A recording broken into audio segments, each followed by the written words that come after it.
Ano sa iPad? Mas mabilis po pagka-iPad eh. Ayun. Ayan, live na.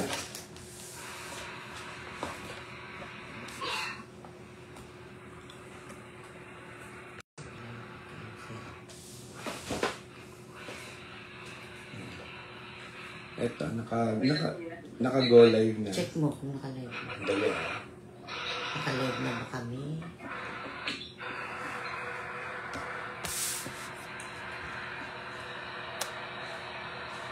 Naka-live na ba kami, Dash?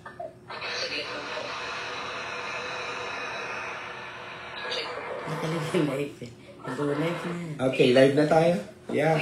Good morning po. Good morning po. Sige, pati ka muna. Opo, magandang umaga po sa lahat na nag-intay. Pasensya na po, merong technologically challenge ang mga host po ngayon. Amen. Ayan. Amen. Ang Sige. ating pong Good morning everyone. At, muli, ito po si Pastor Walter and si Attorney Bern. Kami po ang inyong makakasama sa umagang ito. Good morning, good morning, good morning. At salamat po. At tayo muli magkakasama-sama sa umagang ito upang pagnilayan, magbasa ng salita ng Panginoon at mabigyan ng kapurihan ng ating Panginoon. No? Kamusta naman po kayo? Kamusta naman po kayo dyan? Napaka-interesting ng pag-uusapan natin. Magbabasa po tayo sa 1 Corinthians chapter 11 and chapter 12. Po? Sige, bago po tayo mag-umpisa, tayo ay manalangin po muna sa ating Panginoon. Father God, marami pong salamat sa patuloy mong paggabay sa aming lahat. Salamat, Panginoon, sa paglalagay mo sa aming mga puso na ikaw ay patuloy naming makilala ng mas malalim at personal sa aming mga buhay. Through your words, O Lord, tuwing umaga. Salamat, Panginoon, sa gawain ito na patuloy pong nagbibigay ng pag-asa, kalakasan sa iyong mga anak. Ganun din po sa mga tao na naaabot ng iyong mga salita sa oras na ito. Panginoon, kayo po ang patuloy na gumabay sa gawain ito hanggang sa matapos, Panginoon. And we claim, O Lord, we claim already the victory of your words in our lives. In the mighty name of Jesus Christ. Amen. Amen. Salamat po, Diyos. Salamat po. Ang magbabasa po ng ating salita ng Panginoon ay walang iba kundi si Attorney Bern. Tayo po ay magbabasa ng salita ng Diyos sa Biblia sa New Testament, 1 Corinthians chapter 11. Sa Tagalog po, kaya nga tularan ninyo ako, gaya ng pagtulad ko kay Kristo. Pinupuri ko kayo dahil lagi ninyo akong inaalala at sinusunod ninyo ang mga itinuro ko sa inyo. Ngayon, gusto kong malaman ninyo na si Kristo ang ulo ng bawat lalaki at ang lalaki ang siya namang ulo ng babae at ang Diyos naman ang ulo ni Kristo. Kung ang isang lalaki ay nananalangin o nagpapahayag ng mensahe ng Diyos na may takip ang kanyang ulo, nagdadala siya ng kahihiyan sa kanyang ulo na si Kristo. Ang babae namang nananalangin o nagpapahayag ng mensahe ng Diyos ay nagdadala ng kahihiyan sa kanyang ulo na walang iba kundi ang lalaki at para na rin siyang nagpakalbo. Kung ayaw magtakip ng ulo ng isang babae, magpaputol na lang siya ng buhok. Ngunit kahiya-hiya naman sa babae ang magpaputol ng buhok o magpakalbo. Kaya dapat siyang magtakip ng ulo. Hindi dapat magtakip ng ulo ang lalaki kapag sumasamba dahil siya'y larawan at karangalan ng Diyos. Ngunit ang babae ang karangalan ng lalaki, sapagkat hindi naman nilikha ang lalaki mula sa babae, kundi ang babae ang nagmula sa lalaki. At hindi naman nilikha ang lalaki para sa babae, kundi ang babae para sa lalaki. Kaya dapat magtakip ng ulo ang babae upang makita maging ng mga anghel na nagpapasakop siya sa kanyang asawa.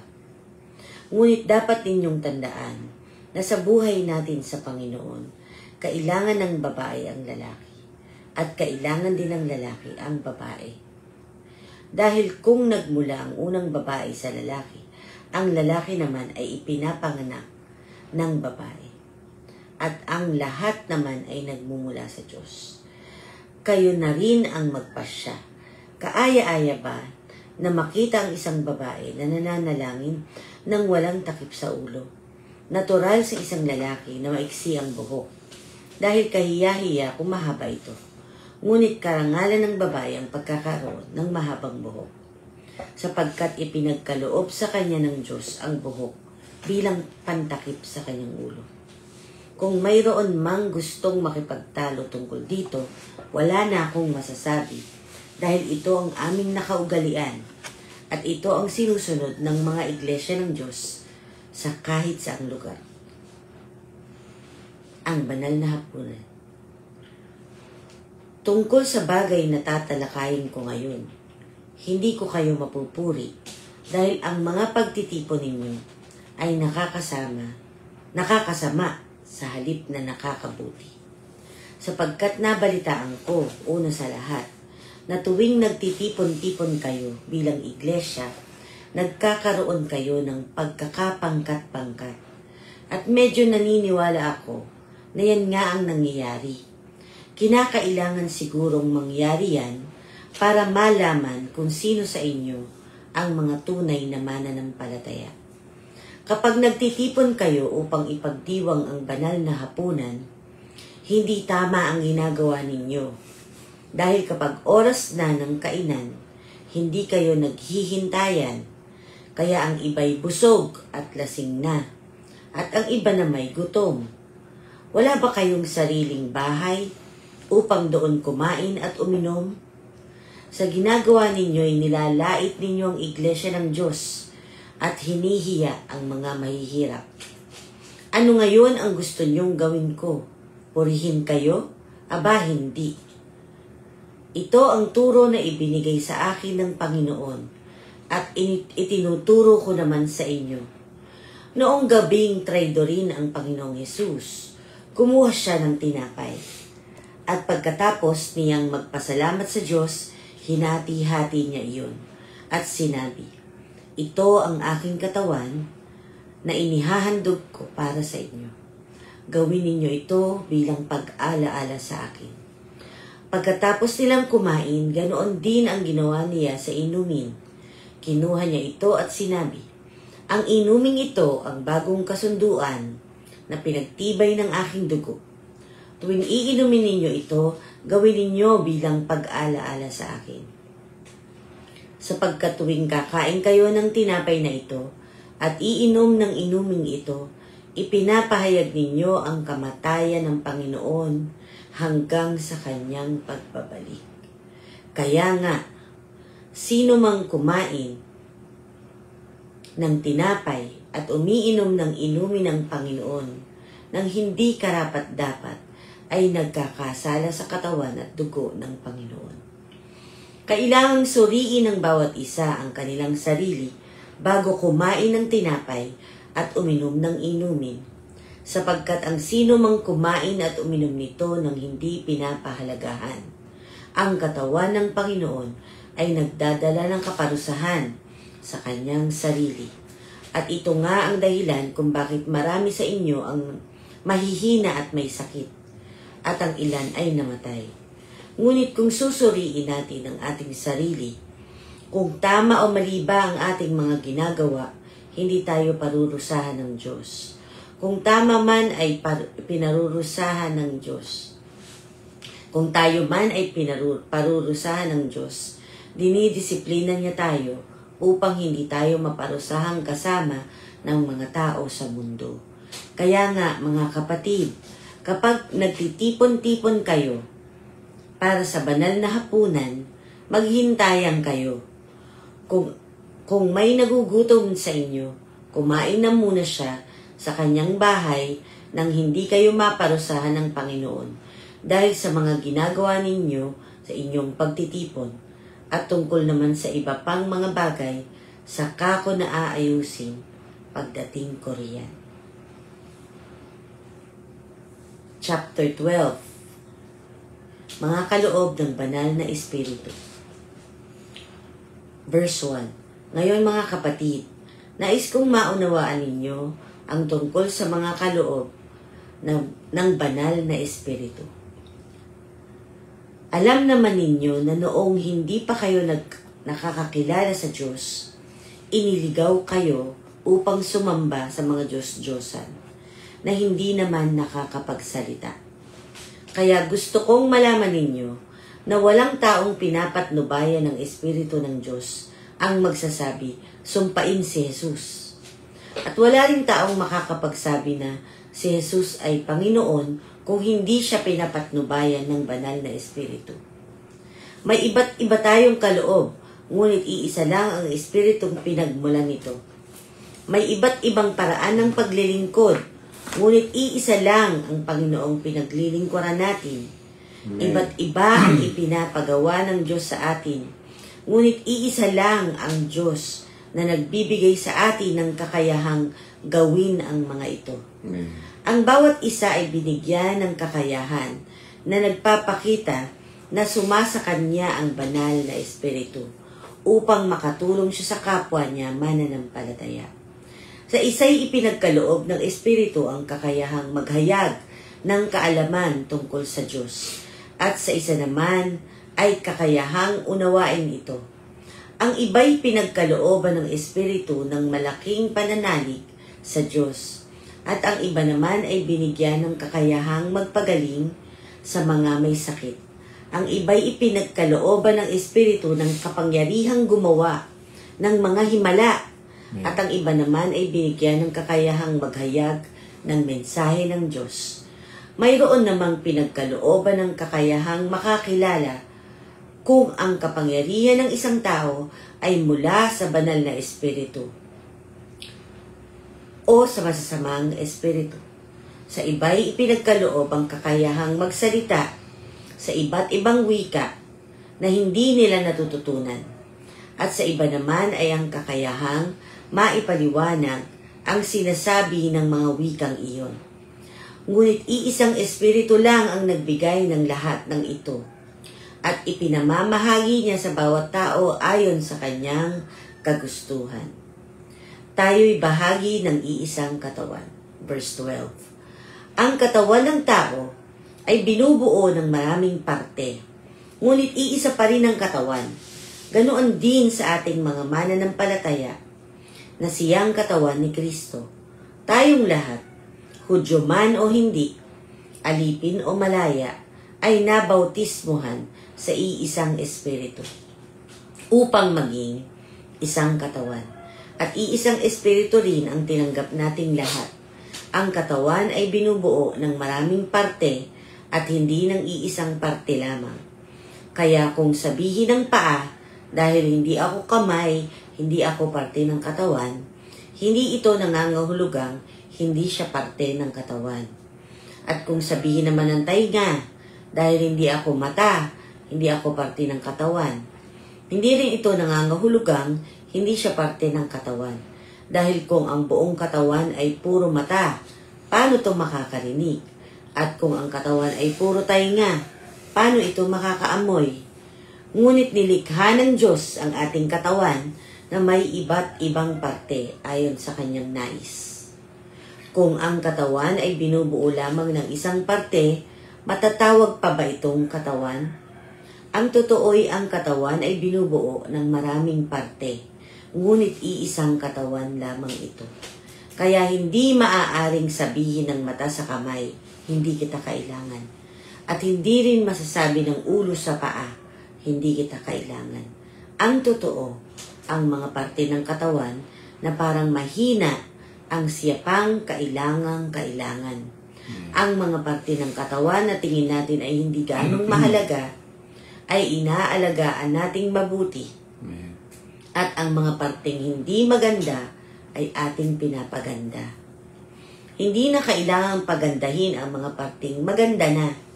Ganoon din ang isaayos ng Diyos ang ating katawan. Binigyan niya ng karangalan ang mga parteng hindi gaanong marangal. upang hindi magkaroon ng pagkakahati-hati, kundi pagmamalasakit sa isa't isa. Kaya kung nasasaktan ng isang parte ng katawan, ang ibang parte ay nasasaktan din. At kung ang isang parte ay pinararangalan, ang ibang parte ay natutuwa rin.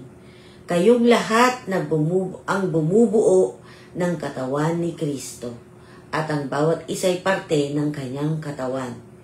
At sa katawang ito na walang iba kundi ang iglesia, naglagay ang Diyos ng mga sumusunod. Una, mga apostol. Pangalawa, mga propeta. Pangatlo, mga guro.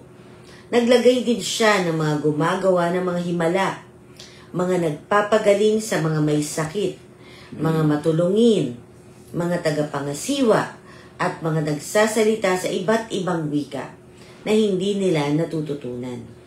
Alam naman natin na hindi lahat ay apostol, hindi lahat ay propeta o guro. Hindi lahat ay may kapangyarihang gumawa ng mga himala, magpagaling ng mga may sakit, makapagsalita sa iba't ibang wika na hindi nila natututunan o magpaliwanag nito. Ngunit sikapin ninyong makamtan ang mas mahalagang mga kaloob. At ngayon ay tuturo ko sa inyo ang pinakamabuti sa lahat. Salamat sa Diyos sa pagkakabasa ng kanyang mga salita. Amen. Salamat, Attorney. Salamat din po sa opportunity na muli tayo ay magkasama-sama at magsalo-salo bilang magkakapatid sa salita ng Panginoon. Amen. So, let me just acknowledge po yung ating pong mga kapatid na nandito. Yan, no? Sila Ate Imelda, sila Ate Emerald, no? Kami rin na magkakasama kagabi. No po? Ate Josephine from Calamba, Ate Kasing from Pasig. No po? Sino pa ba? Yan. Kuya Bobby, yan. Ano? And Clefton, Manila. Ayan, aking pinsan from Laguna. Oh, no? Si Len. Hello, Len Faustino. Arellano. Good morning. Magandang umaga sa inyo dyan sa Laguna. No po? Amen. Sino pa po? Si Sister Weng Molera. Ayan. Si Ate Yogi Hiyaw. Yun. Hiyaw. Shout out. Alam, ibig sabihin na apelido mo. Sister Jonaline Ninyalga. Uy, nandiyan si classmate, at saka si batchmate Jane Nepomuceno.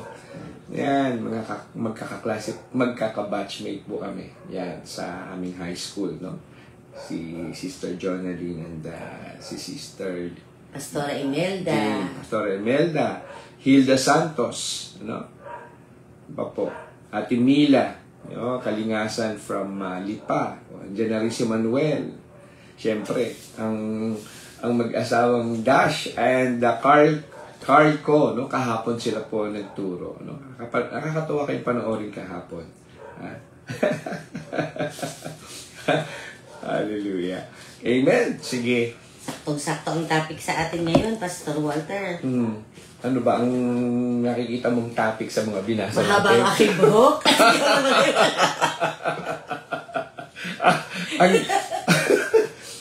Kanina ang sasabi, no? Maigi pang magpakalbo siya. Sabi ko, paano kung ayaw magpakalbo kaya? Ano? Wala tayong magagawa. Ayun na, dumadating. Hindi naman pinili. Ayun nga po, no? So, karangalan daw sa Diyos. Amen. Ang walang takip ang iyong ulo. At ako naman ay meron. Pero dito sa atin pong mga nakakapakinig, ano, in a snapshot para malaman natin, no?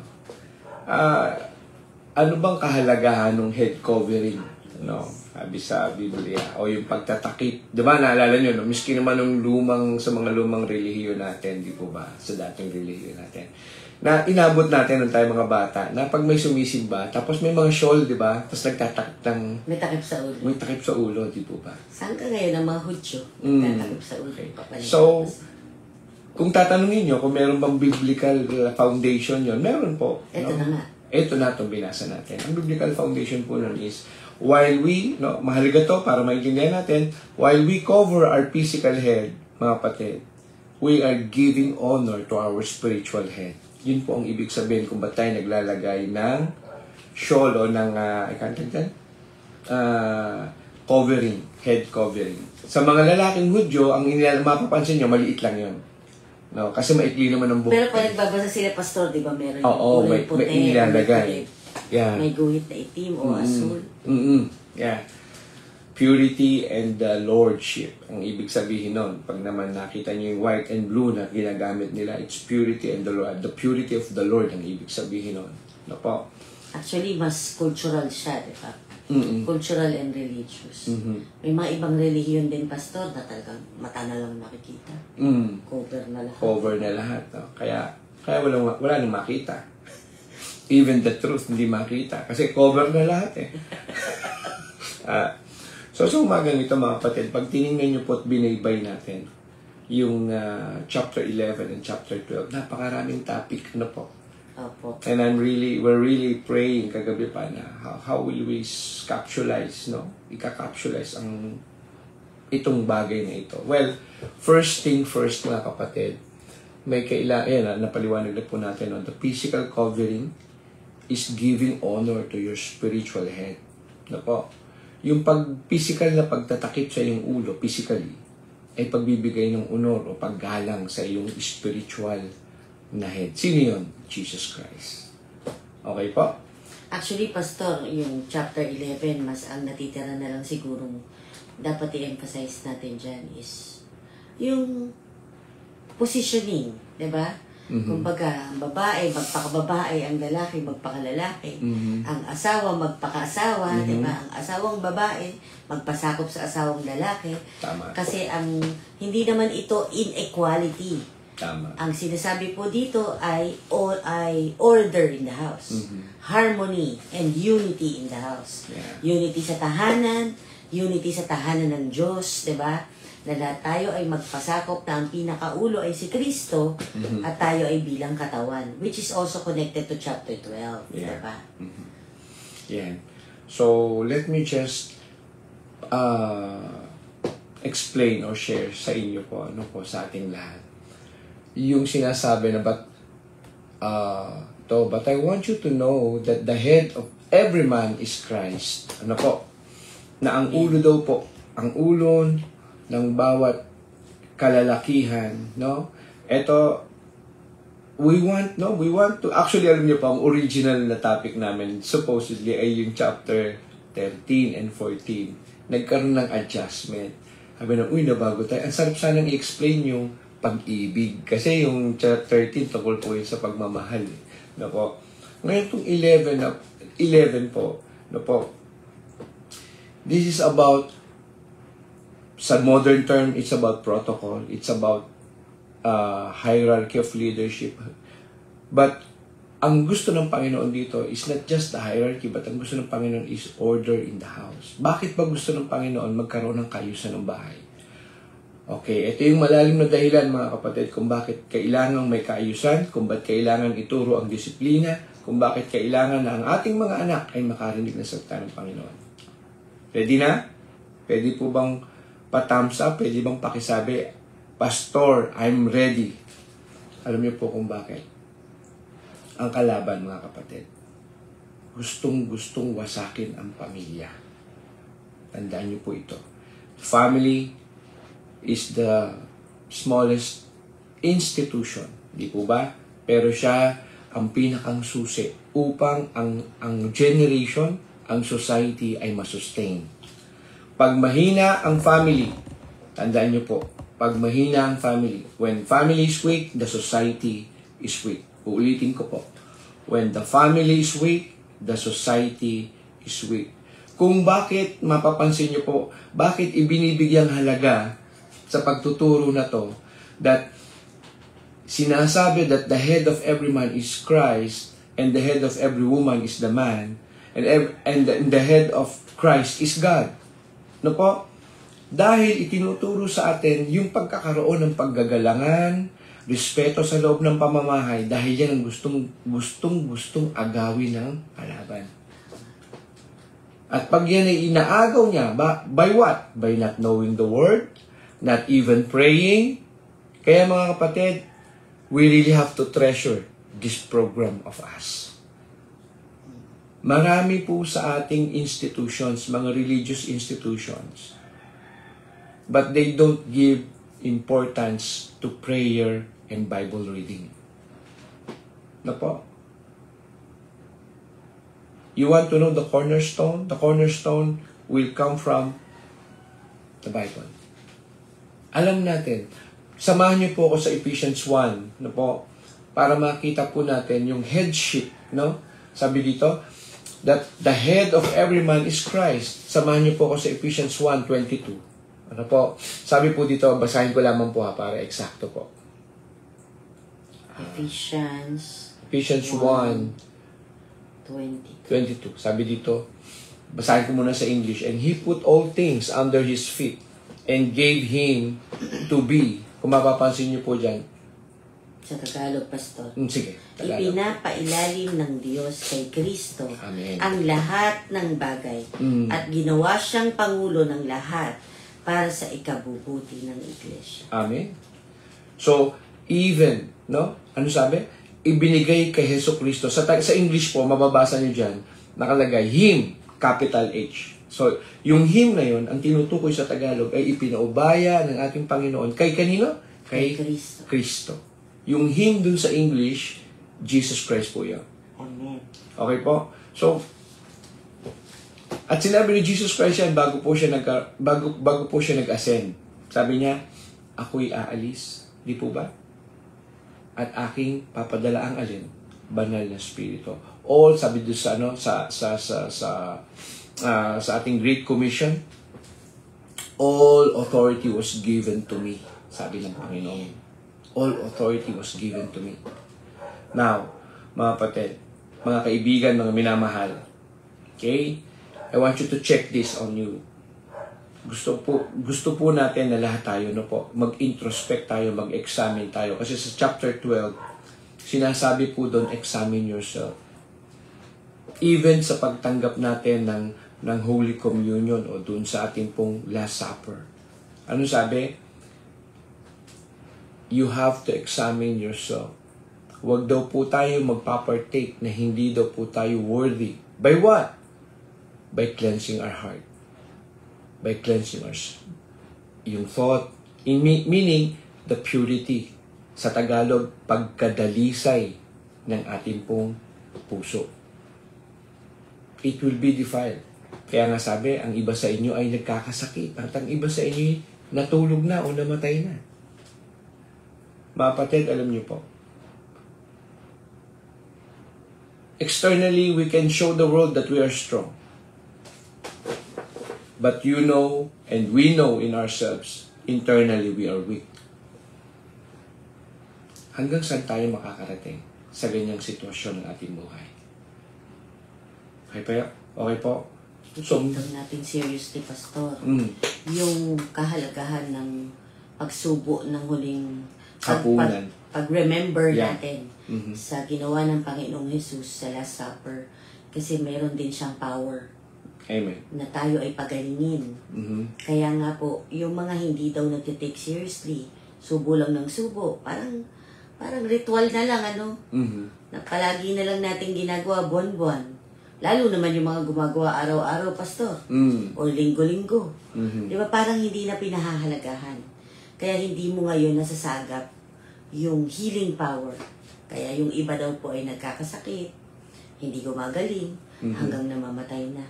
Kasi nga daw hindi tinatake seriously. Yes. Dapat pala po, yung kabanalan ng pagpapahalaga natin, yung kabanalan ng ginagawa natin, na pag-alala sa ginawa ni Kristo sa huling hapunan. Amen. Kung anong kahalagahan nito, seryosohin daw natin. Praise God. Tama po. Kaya mahalaga yung foundational teachings. No po? At yan po sa ating pong iglesia ay pinapahalagahan. We value. Kaya kung mapapansin nyo, pabalik-balik po tayo. Even last year, di ba? Ano yung pinakang theme natin? Salvation, soul winning. Pastor, bakit tayo pabalik-balik? Why? Because napakahalaga. Because that's the heart of the ministry. Kahit busy-busy ka sa mga gawain, sa charity works, if our church don't understand salvation, what good does it bring to us? What good does it bring? Mapakain mo man ang buong mundo, makuha mo man ang lahat ng kayamanan ng mundo, makuha mo ang title ng buong Parañaque o ng buong Bacoor o ng buong Laguna, kung mapapahamak naman ang mga kaluluwa natin, huwag na lang. Amen. Amen. Pinapagalitan ni Pablo ang mga taga-Corinto sa chapter na ito, sa chapter 11 ng 1 Corinthians. Dahil daw, Pastor, dahil daw ang ginagawa nila, nagkakainan sila parang piyesta at hindi sila nag-iintayan. Hanggang lasing na yung iba kararating lang at wala nang kakainin, di ba? Parang yun yung assembling na ginagawa nila na mali. Amen. Kaya napakahalaga yung ginawa ni Pablo na kinokorekt niya yung kanilang pag-assemble. Na hindi yung kainan ang mahalaga. At lalo namang hindi inuman. Na ang mahalaga dito ay imitate Christ. So kung ano yung ginawa ni Kristo sa huling hapunan, bago siya ipinako sa krus, ay itinuro niya sa kanyang mga apostol yung tamang pag-commemorate ng Last Supper. Okay. Ito pa isa, mga kapatid. Kanina, nabanggit natin, itinuturo mismo ng ating Panginoong Jesucristo yung kaayusan. Ano po? Na ang head ng lalaki, the head of man is Christ, the head of the woman is the man, at ang head ng church ay si Jesus Christ, at ang head ni Jesus Christ ay God. Pagdating dito, mga kapatid, pagdating dito sa Holy Communion, o yung sabihin natin pag-partake, o pag-alala sa ginawa ng ating sa pag-alala natin sa ginawa ng ating Panginoong Jesucristo sa krus ng Kalbaryo, alam niyo po, may malalim palang meaning yung sinasabi ni Paul na bakit hindi kayo sabay-sabay. Okay po, nung kinokorek niya yung mga taga-Korinto. Okay po? Katulad ng isang kanta, sabi ng isang kanta, walang sino man ang nabubuhay para sa sarili lamang. Praise God? At ang ibig sabihin pala, mga kapatid, di ba, imagine niyo, di ba pag nag-Holy Communion tayo, di po ba, tatayo tayo, hawak po natin yung sakramento, yung bread that represent the body of Christ, okay? At yung juice, o yung sabihin nating grape juice, that represent the blood of Christ. No po, mga kapatid, may nagtuturo po na tinatawag na transubstantiation. Yan. Transubstantiation. No po? Basta yun. Transubstantiation. Ano ibig sabihin po nun? Ito ay belief po ng ibang religions na ang bread ay physically nagtatransform as body of Christ, at ang juice ay blood of Christ. That it looks like you are what? Cannibals. Hindi po ganun. Symbol po ito, like baptism. Bakit inilulubog pa binabaptize? This is a symbol that the old self was cleansed by the blood of God, by the blood of Jesus Christ, hanggang ikay magkaroon na ng bagong buhay. Yung pong symbol ng baptism. Nung si Jesus Christ ay nabayubay sa krus, inaalala natin yun, but it doesn't mean na ang pagkain natin ng bread ay sinisimbolo na kinakain natin ay yung mismong laman. No. It symbolizes our portion sa portion ng ating Panginoon. Basahin natin, Pastor. Sige. Nasa verse 26 Sige, ng 1 Corinthians 11. Amen. Yeah, verse 26. Sapagkat tuwing kakain kayo ng tinapay na ito at iinom ng inuming ito, ipinapahayag ninyo ang kamatayan ng Panginoon hanggang sa kanyang pagpapalik. Ayan. May mga comment dito. Tama. Yung ang pangalan nga nung panlagay sa ulo, Belo. Tama. Thank you, Kuya Carl. Amen. At kanina dito may comment si Sister Dasher. Ano ba daw talaga ang dapat masunod? Kultura o prinsipal? Alam niyo po, nabasa natin dito, pag binasa niyo po yung verse 1, ang sabi ni Paul, masaya ako dahil yung mga itinuro kong tradisyon ay ginagawa ninyo. Mga kapatid, pag ang ating ginagawa ay base sa turo ng Panginoon at yan yung gawin mong tradisyon, it's okay na maging kultura mo ang tradisyon na yan dahil yan ay galing sa Panginoon. At ano yun? Yung sinasabi dito na tinuturuan ko kayo na maunawaan nyo ang pasunuran natin na ang head ng church ay si Jesus Christ at ang head ng babae ay ang lalaki. No po? So ngayon mga kapatid, ayan, you have to also know these things. Mula sa umpisa hanggang sa chapter 12, mapapansin niyo po ang nais iparating sa atin.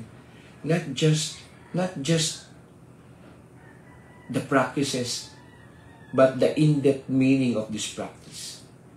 Yung paglalagay ng belo ay paggalang pala sa ating spiritual na head. Ang ating pagsasalo-salo sa Last Supper na hindi tayo magkakasabay, hindi pala ito maganda. Yun pala yung ibig sabihin kung ba tayo sabay-sabay tatayo at sasabihin natin, sabay-sabay natin isusubo ito. Alam niyo po kung bakit, mga kapatid. Napakaganda ng paliwanag dito. Na dapat pala tayong lahat, tayong magkakapatid, tayong mga mananampalataya, mag-aantayan. Ano ibig sabihin? Tinitingnan natin ang ating katabi, tinitingnan natin ang ating katabi ang kapwa mananampalataya. Nagkakaisa ba tayo sa ating gagawin? Nagkakaisa ba tayo sa ating mga kilos? Imagine niyo po, kung may 5 tao o 10 tao na ang gusto nilang puntahan ay iba-ibang direksyon, what will happen sa iglesia? What will happen to the leadership? So, mahalaga is the unity and the harmony of what we are doing. More than the traditions, more than the culture of the time, ang mahalaga yung mensahe. Kaya nga, huwag daw natin kakalimutan na ginagawa natin ito upang maalala natin ang ginawa ng Panginoon Hesukristo sa krus, ang kanyang pagkamatay at lalo ang kanyang muling pagkabuhay. Amen. At ginagawa natin ito bilang pag-alala kay Kristo. Praise So, seryosohin daw natin ito. Kasi, parang kapag we are more on tradition and culture, nawawala yung meaning. Diba? Nagiging paulit-ulit na lang. nagiging Repetitive. gawain paulit-ulit lamang. Pero wala ng dahilan. At wala ng kahulugan. So, Kahulugan. napakahalaga. At umaabot pa sa punto ang tradisyon na, pastor, di ba, merong tinatawag na worthy and unworthy. Di ba? Naalala ko noon ako, talagang may mga linggo na hindi ako kukuha ng mga elements. Hindi ako tatayo, pipila at kukuha. Kasi marumi ang kamay ko ngayong araw na to.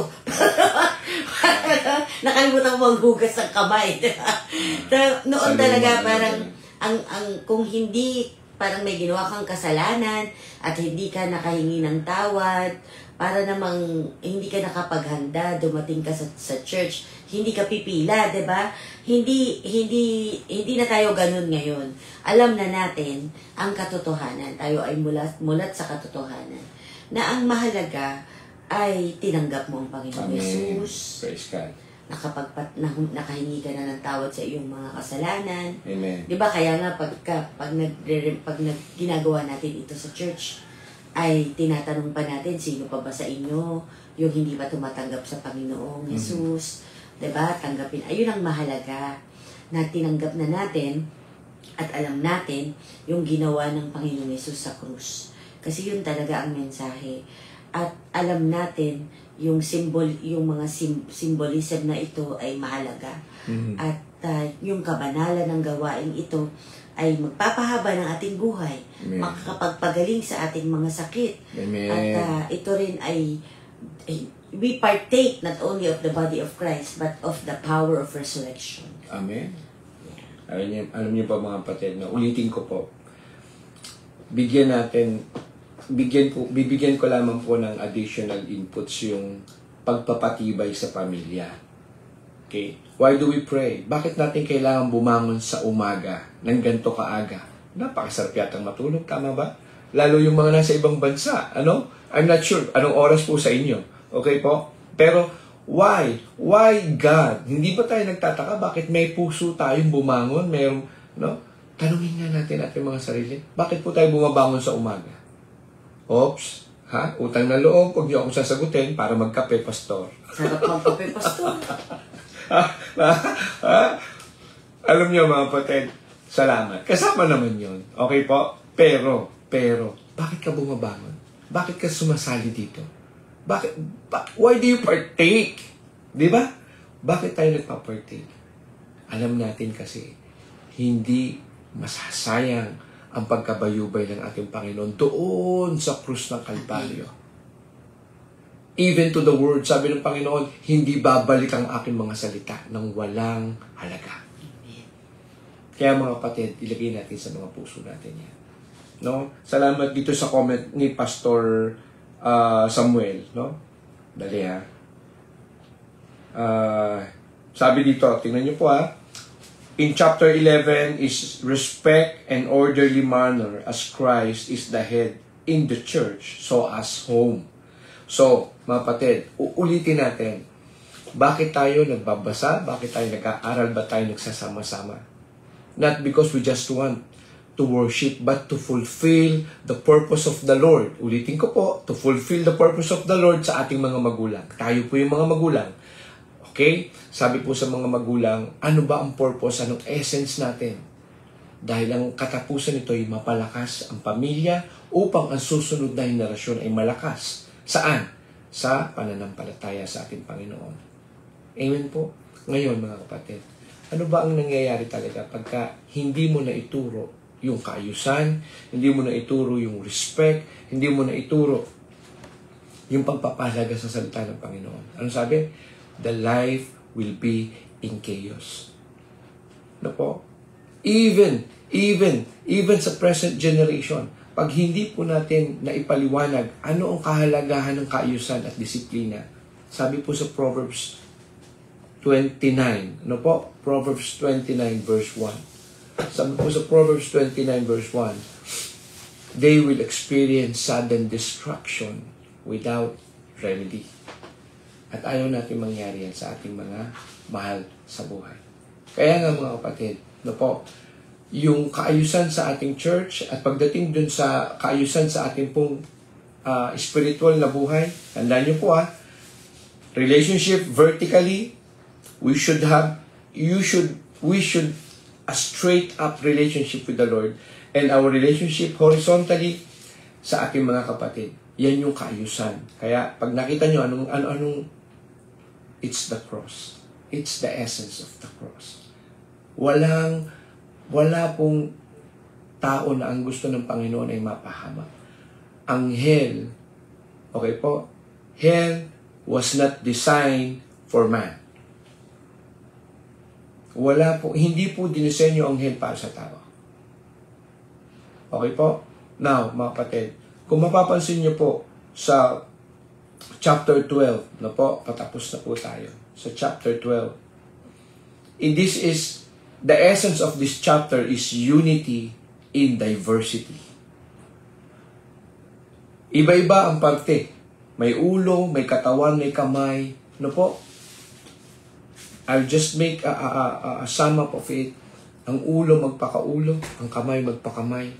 Magpakakamay. Ang paa, magpakapaa. Anong ibig sabihin mga kapatid? Kung paanong pinagpapahalagahan ng Panginoon ang bawat isa in spirit, ganyan din po sa ating gawain. Hindi niya tinitingnan. Okay po? Hindi po mitikuloso, hindi po legalista ang Panginoon in terms of looking, ikaw ang posisyon mo, ganito, hindi kita papansin masyado. Ang papansinin ko lang yung pastor, yung ministry head lang. Hindi po ganoon ang Panginoon. Alam niyo po, kahit po kayo usher, kahit po ikay tagalinis ng banyo, ikaw ay ganito. Kung alam ng puso, alam ng Panginoon na ang puso mo ay malinis at ikay nakikipagkaisa sa Kanya, yun yung unity mga kapatid. Yung pare-pareho lang tayong damit, pare-pareho lang tayong pumupunta ng church, pero walang puso doon, hindi po unity sa Panginoon yan. Yun ang sinasabi ng Panginoon sa unity in diversity. Pag sinabi po kasi diversity, lahat po kasi tayo mga kapatid, may pagkakaiba-iba. May grasya. May grasya tayo. May spiritual giftings tayo. from grace to grace, from faith to faith. May ibinigay po sa atin bawat isa. Hindi, wag po tayong maniwala na tayo, alam niyo, Pastor, wala namang gift sa akin. Hindi po totoo yan. Feeding ng kalaban yan. Tandaan niyo po ito, Pastor, hindi ko kaya magsalita, hindi po gift sa akin yan. Natatakot po ako, baka ako mapahiya, baka po ako i-reject. Alam niyo po, pagka tinanong niyo ang the best salesman, na po, pag napanood niyo po yung, ano yan, yung happiness, Pursuit of Happiness, true to life yun eh. Yung si Gardner, si Chris Gardner, siya po yung, ano doon, yung lead doon. Sinabi niya na, for a salesman to be a billionaire, you should eliminate fear to be rejected. Nakakapagod yung pelikula na yun, Pastor. Ulitin ko po, mga kababayan tuloy, mga kapatid. No. Para daw po ikaw ay maging bilyonaryo, sabihin natin, successful na salesman, dapat daw po ay tinanggal mo na sa iyong isipan, sa iyong buhay, ang pagkatakot na ikaw ay tanggihan. Wow. Ganun din po kasi sa soul winning, ganun din po sa evangelism. Ihayag mo lang ang salita ng Panginoon at hayaan mo ang banal na spirito ang kumilos. Let the Holy Spirit convict them. Ang mahalaga sa atin, mga kapatid, ba't ka nakaupo dyan ngayon? Bakit ka nag-aaral ng salita ng Panginoon? Bakit ka nagpapahasa? Bakit ka nagpapalalim sa salita ng Diyos? Bakit may mga kabataang nagre-rise up? Ipinakikita sa atin lahat yan. Why? Because God wants you to understand that I designed you for a certain purpose. Tayo ay binuhay, inilikha ng Panginoon for a certain purpose. At alam nyo, even, yung mga tao na walang direksyon sa church, sa ating mga kaibigan, do not underestimate these people, mga kapatid. Hindi natin alam kung paano gagamitin ng Panginoon ang mga yan. Kaya nga, no, kagabi po, ito yung na-share, huwag po tayong tumigil sa pananalangin para sa kanila. Amen. Kahit sila matigas ang ulo. No? Sabi sa Isaiah po kagabi, yun yung main verse namin sa Isaiah 11:22 or 11:23. Sabi ni Isaiah, magkakasala ako sa aking Diyos kung ako'y titigil manalangin para sa'yo. Grabe, no, yung commitment. And I hope, mga kapatid, ganyan din po sa ating lahat. Hindi na po tanong kung ilang beses kanya pinagtaguan, kung ilang beses kanya hindi tinupad ang pangako sa'yo. Oo, sister, dadating ako dyan sa linggo. Sino nakaranas niya mga yan? Ha? Sino? Sino nakaranas? Pinangakuan tayo, pupunta ako dyan sa linggo, pupunta ako dyan sa Lunes, attend ako sa Zoom, oo, 4:00 nandyan ako. Pero pagdating ng oras, kung kailang oras tsaka ka ite-text. Di ba? Pero, hayaan nyo lang. Sabi, there's a season of encounter for them. May season of encounter para sa ating mga kaibigan, para sa ating mga mahal sa buhay, especially sa ating mga anak, even sa ating asawa. Kasi di ba, nung isang araw dinidiscuss po ito ni Pastor Imelda, no? Yung tayo bilang asawa at ang ating asawa maaaring hindi paligtas. Sabi ng Biblia, ikaw ang magiging paraan para maligtas yan. Kaya huwag kang susuko. Amen? Huwag tayong susuko. So ngayon mga kapatid, na po, ang pagkamatay ng ating Panginoong Jesucristo sa krus ng Kalbaryo ay pagsunod at pakikipagkaisa ng ating Panginoong Jesucristo sa Ama. Tayo bilang mga anak, nakita natin ang ehemplo ng ating Panginoong Jesucristo. Tayo'y sumunod at makipagkaisa sa ating Panginoong Jesucristo. Amen, kapatid? Salamat sa Diyos. Yan po ang ating pong pagbabahagi sa oras na ito. Attorney, baka meron kang gustong bago tayo mag-pray? Para siguro sa mga kababaihan na kagaya ko, mga asawa, Ang mahalaga pong mensahe para sa atin ngayong araw na ito ay tayo po ay magsilbing karangalan sa ating mga asawang lalaki. Amen. Kung ang ating asawang lalaki ay nire-recognize niya na ang ulo ay ang Panginoon, ang Panginoong Hesukristo, tayo naman ay magpasakop sa ating mga asawa. Ang tandaan lamang natin sa ating pagpapasakop, ang mahalaga dito, yung may harmony and unity ang ating tahanan. Lalo na sa mga huling araw na ito na maraming nagaganap na kaguluhan. Huwag nating hayaan, huwag nating papasukin ang kaaway sa ating mga tahanan sa pamamagitan lamang ng hindi pagpapasakop. Kung yun lang ang gagawin natin para ang ating pamilya ay maging malakas at nagkakaisa, gawin na natin. Amen. Bigyan natin ng karangalan ng ating mga asawa at magkasama naman tayo bilang mag-asawa na magpasakop sa Panginoong Jesus. Amen. That's Sa the ating essence mga of it. buhay. Yan po ang esensya, mga kapatid. Ano po? Kaya ako kanina sinasabi na sa harap ng Panginoon, kayo ay pantay. Because ang tinitingnan ng Panginoon, pareho kayong creation. Pero dahil nilalagyan ng kaayusan, may kailangang maging head, may kailangan maging hands, may kailangan maging feet, may kailangan maging body. Amen. Ephesians 5:21 yun. Sige po, pakibasa. Magpasakop kayo sa isa't isa bilang paggalang kay Jesus. Hallelujah. Amen. No? Unity in diversity. Amen. No? Sa chapter 12 ng 1 Corinthians. So, Lahat ay nasa banal na Espiritu Santo. Iisa lang ang Diyos na ating pinagpapasakupan. Amen. So mga kapatid, sa bahaging ito, na po, tayo'y mananalangin, na po, kung kasama niyo po ang inyong mga asawa, kasama niyo po ang inyong asawa, o may kasama niyo po ang inyong anak, o mahal sa buhay, sige po, magkapit-kapit po tayo. Father God, Hallelujah.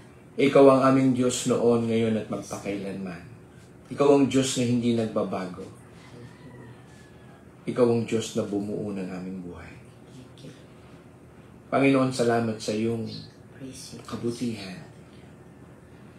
Sa panahong hindi kami nagpaplano, Panginoon, ikaw ang nagpaplano para sa amin. Amen. Hindi nawala ang plano mo, ang layon mo Amen. sa amin. Hallelujah. Panginoon, sa umagang ito patuloy namin itinataas sa iyo ang lahat ng amin pong mga panalangin. Amen. Ano man ang kabigatan, ano man po ang mga pag-aalala. Sabi mo sa iyong salita, hindi mo kami binigyan ng espiritu ng pagkatakot, kundi pagmamahal, kapangyarihan at katinuan ng isip. Yes, Lord, Lord. salamat. Salamat sa iyong mga salita na aming narinig, na mayroon man kaming pagkakaiba-iba.